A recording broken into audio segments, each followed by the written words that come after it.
everybody? Welcome to another episode of Rob's World of Boxing. Let's get it.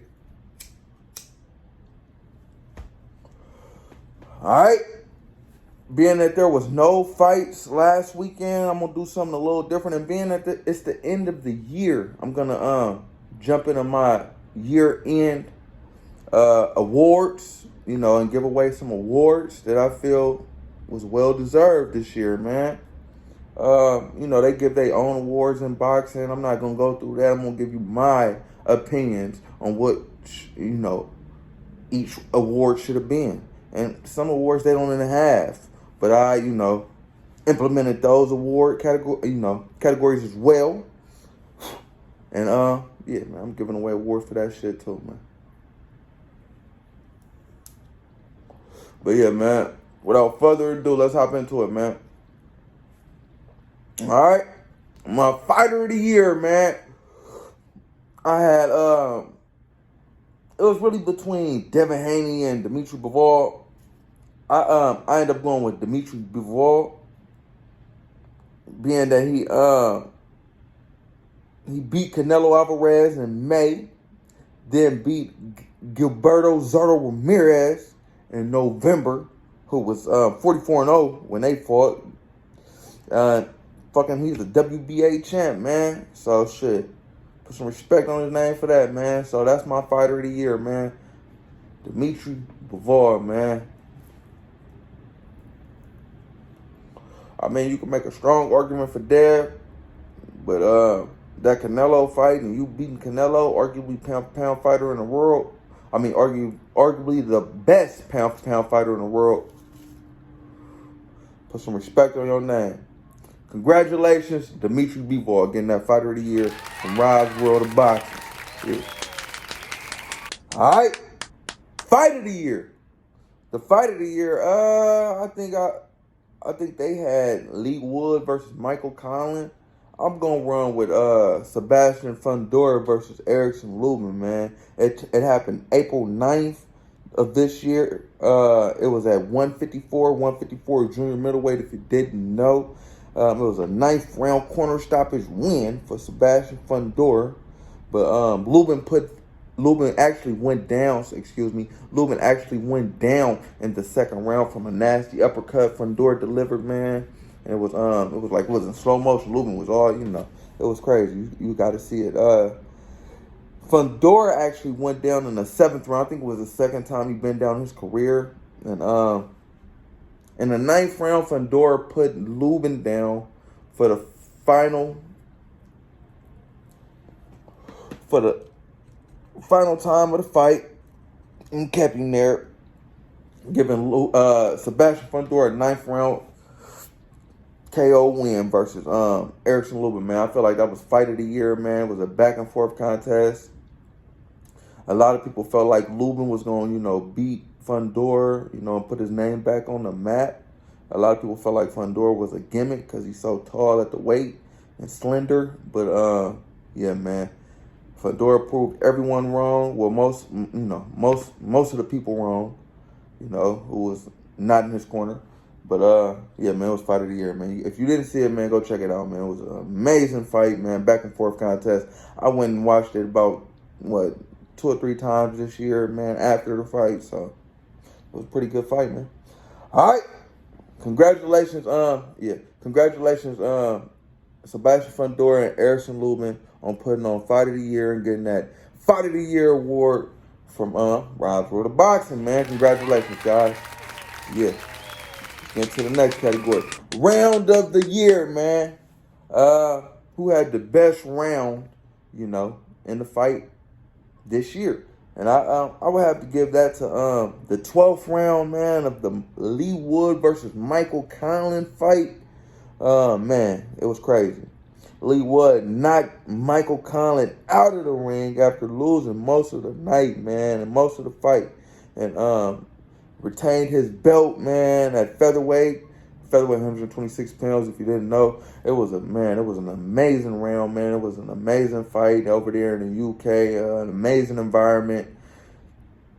I have to say that was the round of the year, man. Freaking anytime you losing the fight, I think Wood did knock Colin down in the 11th round, but man, he came back in the 12th round and finished him, man, and knocked him out the ring, man. That was a hell of a round, man.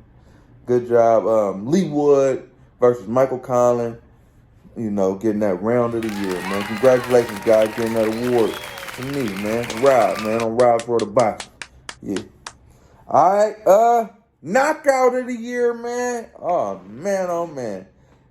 We had some vicious knockouts this year, man. It was a few of them I could have went, but I feel like Deontay Wilder versus Robert Helenius was knockout of the year, man. In my opinion, man, it was a first round KO win for Deontay Wilder, man. Coming off of 2 losses to Tyson Fury, man, and coming off his back foot and delivering a punch from hell, man. It was vicious and it was amazing. First round KO win for Deontay Wilder, man, was the knockout of the year. In my opinion, remember, getting that award from Rob's World of Boxing, man. Congratulations, Deontay Wilder. And congratulations, Robert Helenius, receiving a punch. Good job, guys. All right. Upset of the year. Man, I ain't gonna lie. It was only one fight that came to my mind when I thought about upset of the year. I don't know who won it and, who they gave the award to, but who I'm giving the award to and he earned it. Prime time, Chris Colbert, man. That's who, I almost forgot his fucking name. That's how, man, he earned that shit. Chris Colbert versus Hector Garcia. It was at junior lightweight. Junior lightweight is 130 pounds. If you didn't know, man.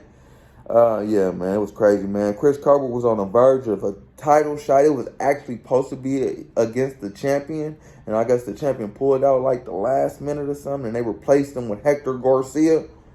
I don't know if he wasn't, prepared for Hector Garcia or if he was so up for the champion and then he put Hector, he just got let down. I don't know what it was, but I was high on Prime Time, man. He was, a big prospect. He was going at it with Shakur Stevens, Gervonta Davis. He was, a rising prospect. But he got humiliated versus Hector Garcia, man. He got dominated the whole night. He was running at the end of the fight, man. Man, it was upset of the year. It was upset of the year. So that's who give my upset of the year. Chris Colbert versus Hector Garcia, man. Congratulations. Getting that award, guys. All right, shit. Hold on. Maybe you don't want that award, Chris Colbert, but you got it. Upset of the year, man. Congratulations. Hector Garcia. All right. Next category I want to get into is the comeback of the year, man. Comeback of the year. Comeback of the year, I have to say, was, Lee Wood versus Michael Collin. That 12th round KO that I spoke of earlier in the video, man, it just was, too much to overlook, man. He was losing most of the fight, arguably. But I feel he was losing most of the fight. And I feel that knockout in the 12th round, man, was worthy of comeback of the year, man. So I'm going to run with that one. Lee Wood versus Michael Collin, getting another award. What's that? 2 awards right now on Rob's World of Boxing, man. Congratulations, guy. Well, congratulations, Lee Wood, getting that comeback of the year, man. Yeah. All right. Next category I want to get into is event of the year, man. Event of the year. Event of the year, I'm going to have to get that to Clarissa Shields versus Savannah Marshall, man. Man. It had got postponed because the Queen of England had just died. But when the event did take place, October 10th of this year, it was an amazing event, an all-women event, putting on for the women. The co-main was at junior lightweight. Junior lightweight is 130 pounds, as I just stated. It was for the WBO, IBF, and WBC titles. It was Michaela Mayer, who was 17-0, versus Alicia Baumgardner, who was 12-1. And Baumgardner, she won that fight by split decision. It was a lot of back and forth between those fighters, on social media leading up to the fight. at the press conference of the fight. There was a lot of back and forth, so it was a highly anticipated bout between those two females. So, that could have been a main event in itself. But then on top of that, on the main card, you had Clarissa Shields versus Savannah Marshall for the IBF, WBA, WBC, WBO middleweight championships of the world. And Clarissa Shields won that fight in a unanimous decision, man. All this took place in the O2 Arena, over there in the UK. You know how they do, man, with the Sweet Caroline. They be going crazy, So, man, yeah, it was an event. It was an event. It was more than just a boxing fight, man, a boxing match, whatever you want to call it. That shit was an event. So I'm on, that was the event of the year, in my opinion. Good job, ladies, man. Getting that award. Wise World of Boxing. Good job, ladies. All right.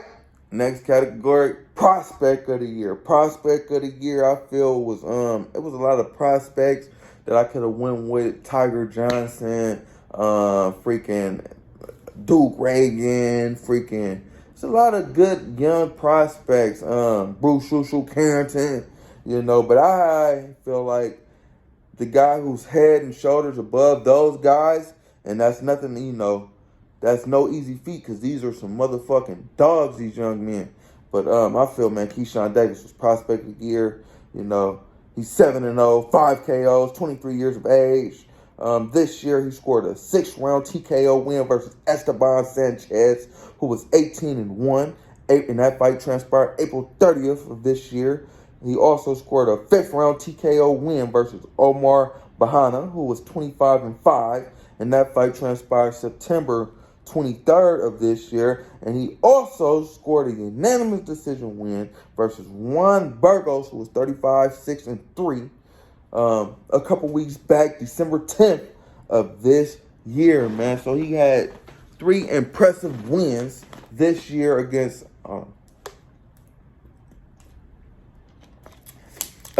upper echelon, not upper echelon, well, a step up from his usual competition, man, and opponents. So good job, Keyshawn Davis, man.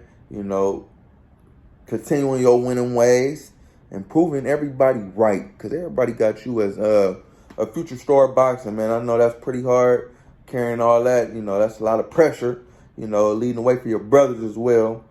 But you've been handling it well and putting on for DB3. Good job, Keyshawn Davis, winning that Prospect of the Year, man. On Rise World of Boxing, if nowhere else. Good job, Keyshawn. All right. Next category I want to get into, Defensive Fighter of the Year, man. And I'm going to run with Shakur Stevenson, man. And honestly, I just wanted to give my nigga an award. I don't even know if this is a real category. I know that if it was, though, and if it is, he should have got the award. And if he didn't, erase the award and throw it out the trash. But with me, on Rise World of Boxing, Defensive Fighter of the Year is a category. And I'm going to run with Shakur Stevenson. And like I said, it's because he's my nigga, and I wanted to give him an award. But he has impeccable defense. He's rarely getting hit in fights, man. He's always 2 steps ahead of his opponent. His opponent, make a move. He already made a move to, not get hit with it. He has cat-like reflexes. What more can I say, man? He's the best defensive fighter since Floyd Mayweather Jr., in my opinion. So he going to get this award on Rise World of Boxing. Congratulations to Corey Stevenson getting that Defensive Fighter of the Year award. Yeah. All right. Next category I want to get into is Amateur of the Year. Amateur of the Year is a category that I feel like, I threw in, had to, to get a little nigga some shine, man, with young men. And I'm going to go with Cormel Moten. He 16 years old. He's an 18-time national champ. I think 18. He with the money team. Freaking, yeah, man, they say he the next Gervonta Davis, and he should be going to the Olympics soon. Next Olympics, I think, is what, 2024. And he said he's going to wait to hold out to become pro, you know, to go to the Olympics, man, and try to do what Shakur and Floyd and everybody didn't do, is get the gold in the Olympics. Freaking, yeah, man, I got him as my amateur of the year, Cormel Moulton. I hope I'm saying his name right too, man. He's amateur, man. I ain't really did too much homework, but I be seeing him everywhere, and I did a little homework, and I seen he's a motherfucking beast. So, gave him amateur of the year and put him on the radar, you know, for y'all to anticipate his arrival, man, in the professional ranks. Congratulations, Cormel Moulton, getting that award on Rise World of Boxing Amateur of the Year. All right. Next category I want to get into is Trainer of the Year. You know, this is a highly prestigious award. You know, this one is a real award, you know, that they give in boxing. Numerous boxing trainers have got this award. I think they gave it to Eddie Reynoso last year. But this year on Rob's World of Boxing, I'm gonna give it to Derrick James, man. Derrick James, Trainer of the Year. He's the trainer of junior middleweight, undisputed champion, excuse me.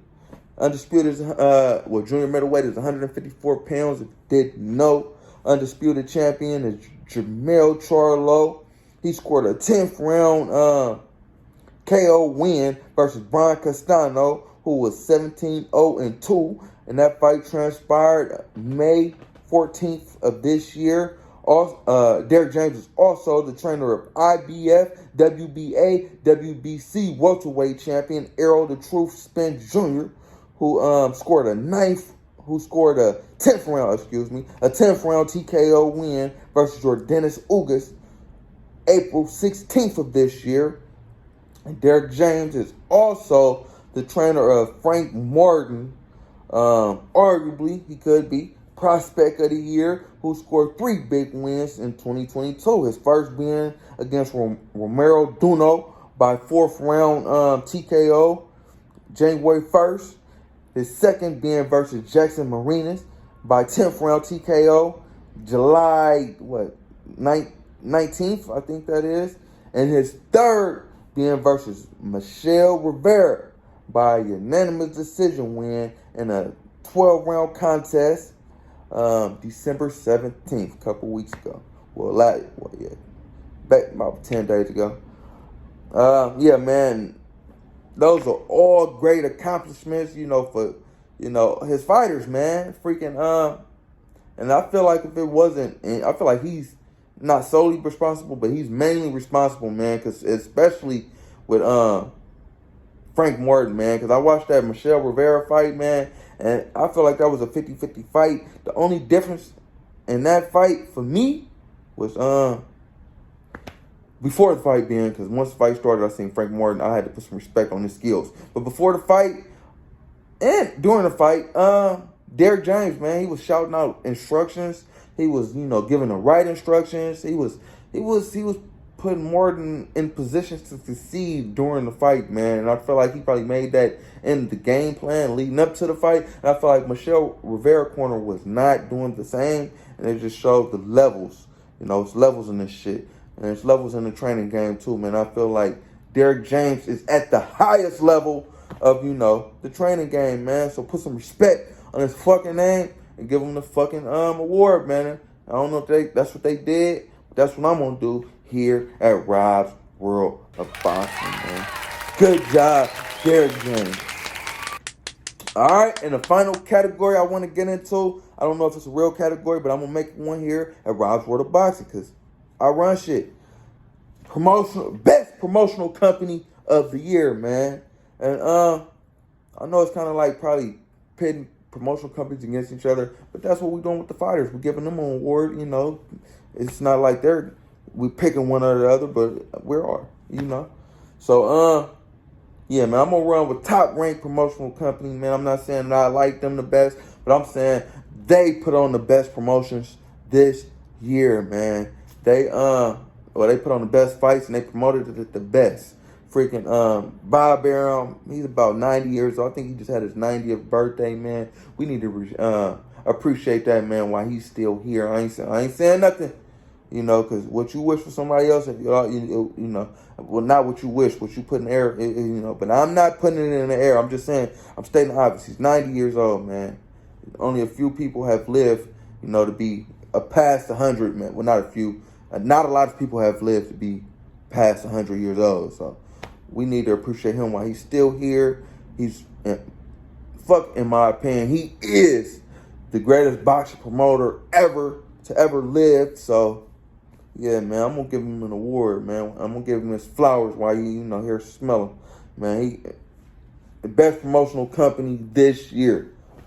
Top ranked promotions, man. Amazing cards from top to bottom. There really ain't nothing else to say, man. All the prospects, Bob knew what he was doing. Bob knows what he's doing. Good job, top rank. Getting that award from Rise for the Boxing. All right, in other news in boxing, that was my awards, man. Other news, the fight that was supposed to happen between undisputed champion Jermell Charlo and Tszyu in late January, it's canceled. It's no more. I guess Jermell Charlo broke his hand. I'm not sure which hand, but he did indeed break it. I seen him with a cast on, so yeah, the fight is not gonna happen. I don't know if Tszyu is gonna, you know, fight somebody else. You know, I hear Tony Harrison wants Tszyu now. I don't know if that's what, you know, Tszyu wants, but we shall see. But he is not getting Jermell Charlo anymore. I repeat, he is not getting Jermell Charlo anymore. At least his next fight. All right.